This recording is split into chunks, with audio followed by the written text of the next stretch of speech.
जो next word हमारा दिया हुआ है वो दिया हुआ है हमारा सीवर। तो सीवर का मतलब होता है तोड़ देना या काट देना। तो यहाँ पर याद रखना ये वर्ब की तरीके से यूज़ होता है। इसका मतलब होता है किसी भी चीज़ को काटना या तोड़ देना। नेक्स्ट हमारा दिया हुआ है सीवर। तो यहाँ पे SEVERE, तो इसको बोलते हैं हम लोग सेवर। तो सेवर यहाँ पे हम लोग वो यूज़ कर सकते हैं कि कोई भी चीज़ बहुत ही ज़्यादा गंभीर होती है तो उसके लिए हम यूज़ करते हैं तो सीवर।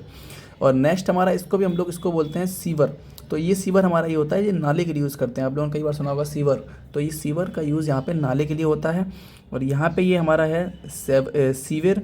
तो सीवर का मतलब होता है बहुत ही गंभीर से। हम लोग बोलते हैं यहाँ पे किसी को सीवर इंजरी आ गई। तो सीवर इंजरी का मतलब होता है बहुत ही ज़्यादा गंभीर चोट आ गई है। और यहाँ पे SEVER याद रखना है, जिसमें यहाँ पे ई नहीं है। जिसमें ई है यानी इसमें एक बार एक्स्ट्रा जुड़ गया, इसका मतलब बहुत ही गंभीर बात है।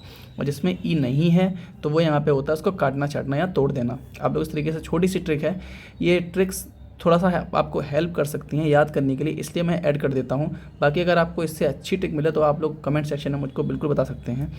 तो यहाँ पर जिसमें ई आ गया इसका मतलब कोई बहुत ही ज़्यादा गंभीर बात है, इसलिए इसको एक्स्ट्रा स्पेलिंग एक लगानी पड़ी है, इसलिए यहाँ पे इसका मतलब होता है गंभीर। और जिसमें यहाँ पे कोई भी ई नहीं है तो उसका मतलब होता है तोड़ना या काट देना। तो आप लोग इस तरीके से इन दोनों को रिलेट कर सकते हैं। नेक्स्ट जो हमारी मीनिंग दी हुई है, तो यहाँ पर है हमारी विदर, वेदर, वेदर एंड विदर। तो यहाँ पर बहुत ही हल्का हल्का डिफरेंस तो याद रखना है। जिसमें यहाँ पे WITHER लिखा हुआ है उसका मतलब होता है मुरझाना, तो विदर। नेक्स्ट इसमें WEATHER यानी वेदर। वेदर तो बहुत ही कॉमन वर्ड है, आप लोग सब लोगों ने सुना हो कि वेदर का मतलब होता है मौसम।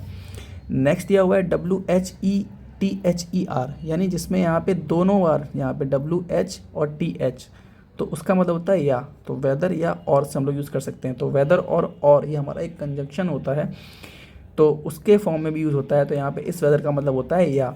और नेक्स्ट हमारा दिया हुआ है WHITHER।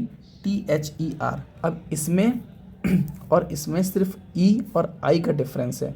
तो यहाँ पर जिसमें ई है तो इसका मतलब होता है या, और जिसमें आई है इसका मतलब होता है जिधर या कहाँ। तो यहाँ पे ये बहुत ही लेस फ्रिक्वेंटली यूज़ वर्ड है, बहुत ही कम यूज़ होता है, लेकिन तब भी आप लोग याद कर सकते हैं WHI जिसमें ई है। ये भी कॉमन है काफ़ी। वेदर आप लोग काफ़ी बार सुनते हैं, तो वेदर का मतलब होता है या, वेदर और ये वेदर हमारा जिसमें एच नहीं आता है उसका मतलब होता है मौसम। नेक्स्ट हमारा दिया हुआ है विदर। लास्ट वर्ड हमारा जो है उसका मतलब यहाँ पे वो भी काफ़ी सिमिलर है, सीज़। तो जिसमें CEASE, सीज़ का मतलब होता है रुकना। और जिसमें SEIZE दिया हुआ है उसका मतलब होता है जब्त करना। तो ये थोड़ा सा मैंने यहाँ पे एक छोटी सी ट्रिक इसके लिए बनाई है, जिसमें यहाँ पे जेड आ रहा है। तो जेड से जब्त स्टार्टिंग होता है ना, हम लोग जब भी बोलेंगे हिंदी में बोलेंगे जब्त करना। तो जब्त करने के लिए अगर हम लोग इसकी स्पेलिंग बनाएंगे तो ZABT। तो ये हमें छोटी सी ट्रिक है। तो इस तरीके से आप याद कर सकते हैं कि जब भी यहाँ पे जिसमें जेड आएगा तो जेड से आप लोग याद कर सकते हैं जब्त करना। तो जब्त करने वाली की स्पेलिंग में जेड ज़रूर आएगा, ये आप लोग याद कर सकते हैं। बाकी जिसमें CEASE दिया हुआ है उसका मतलब होता है रुकना। और इन्वेंट आप लोग जानते ही हैं, आविष्कार करना। और डिस्कवर भी आप लोग जानते हैं, खोज करना। तो आशा करता हूँ सभी लोगों को मेरा वीडियो अच्छा लगा होगा। अगर आपको वीडियो अच्छा लगा है तो वीडियो को लाइक कीजिए, चैनल को सब्सक्राइब कीजिए। और अगर आप लोगों को कोई भी सजेशन है, कोई भी रिक्वेस्ट हो तो आप लोग वो मुझसे कमेंट सेक्शन में बता सकते हैं। Till then take care and good bye.